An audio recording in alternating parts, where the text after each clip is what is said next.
So, ignore this. Starting to get my prong. Gonna go to prong top, C-plane, double click.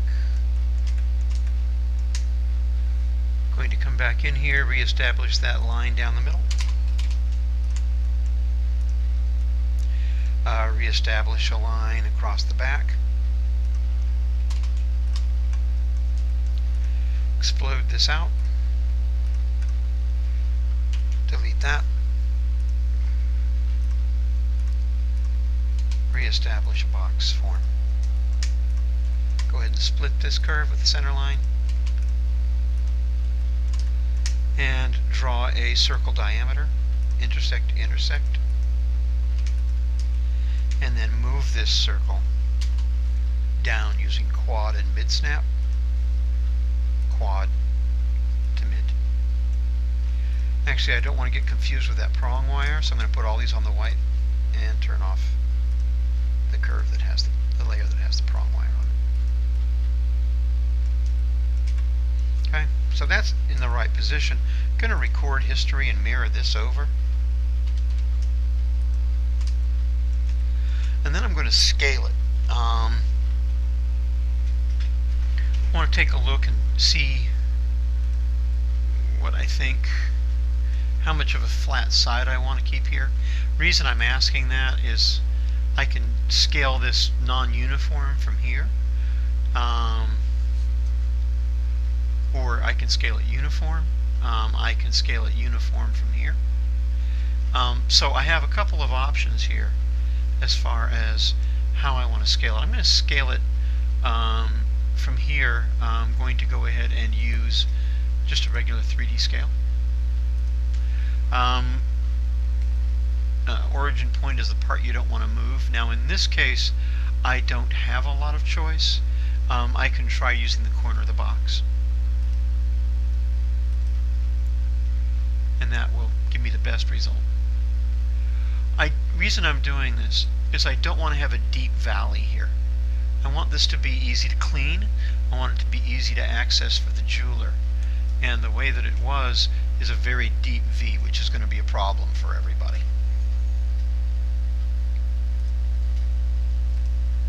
I think I scaled it up a little bit too much though. That's nice.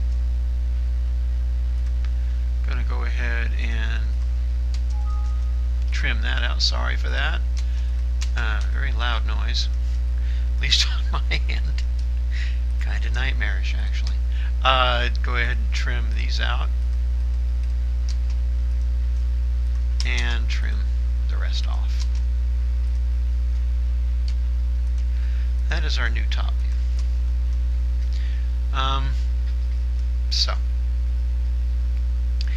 The question becomes how we're going to surface this top half of this prong. Okay. I don't really feel the need to surface this part again, so I'll just join these. I'm going to think whether I want to try and do them separately or together. I believe I want to do them separately.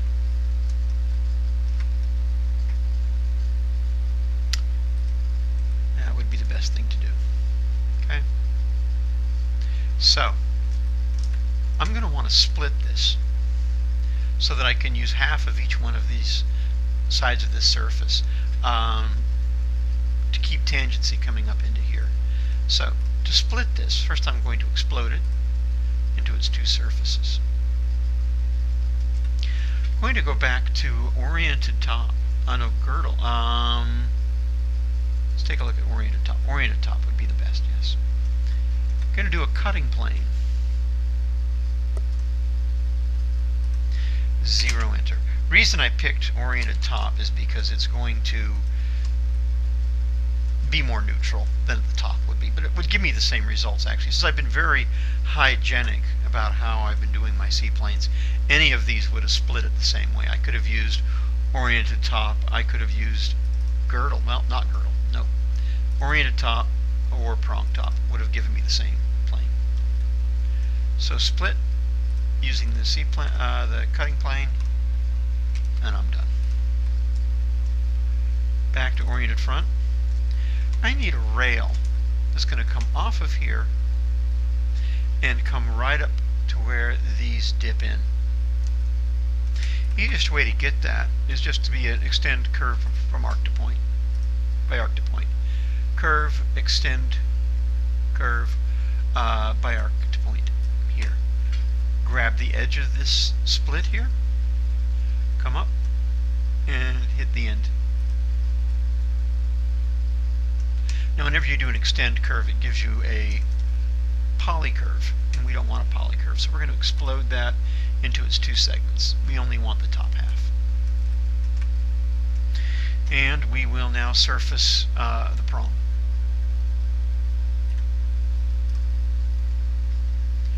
Surface tools, we're going to use surface from network of curves, and we're going to, actually to do this we're going to need to have the edge here coming up.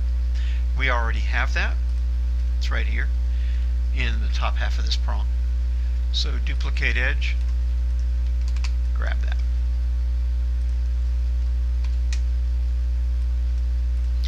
I like to keep all of my network on the same layer, like so. So now, surface from network of curves. Rail, rail, edge section. I don't want to grab that curve because I want this surface to listen to tangency information coming off of this surface. That's why I split the surface. And curve.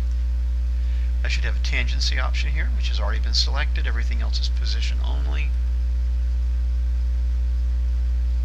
There we go. Go to oriented top, grab that, mirror it over.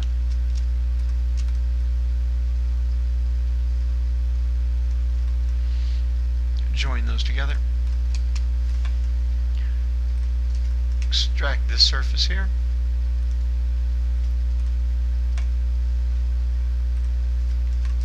And we should have everything we need.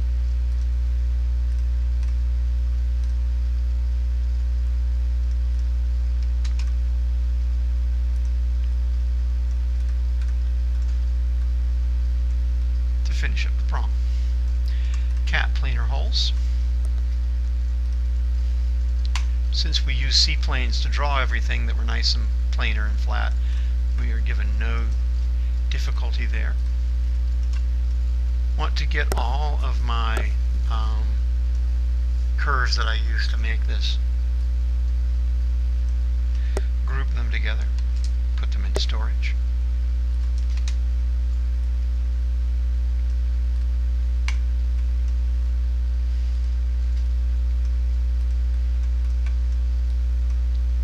Want to emap this, take a look.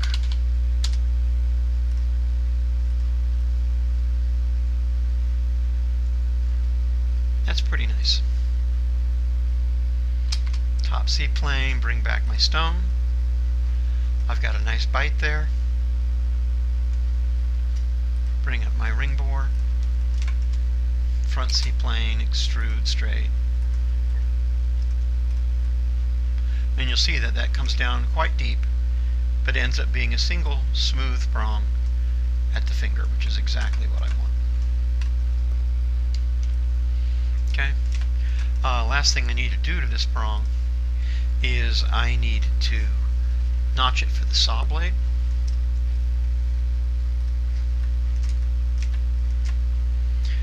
To do that, actually, I'm going to bring back this one curve.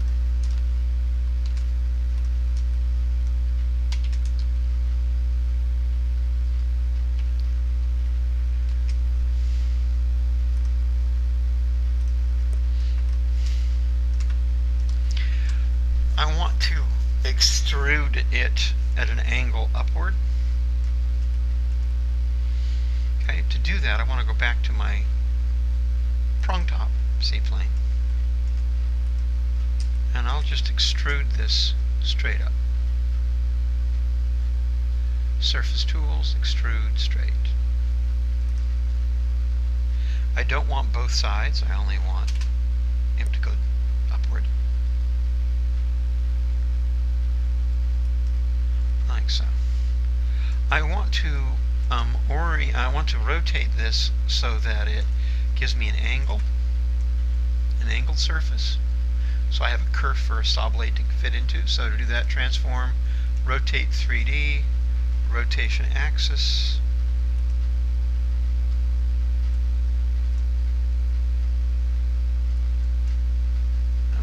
Oh, I didn't select I've selected the curve instead of the surface. Yeah. Rotating a curve doesn't show you much. I don't really care how much I do it right now. I just want to get something there. So I'm going to record history and mirror. And then I will repeat that command.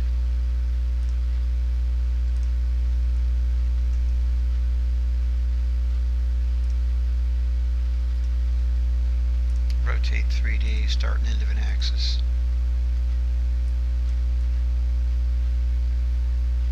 And that's actually pretty good right there. Join these together. Terribly loud history breaking sound again. Bring up my gumball, which will be oriented to the active C plane. And pull this down in. Enough to give me a good start for a saw blade.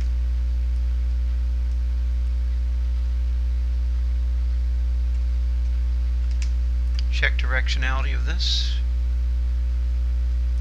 I want the arrows pointing to what I want to keep, which they are doing. Solid difference.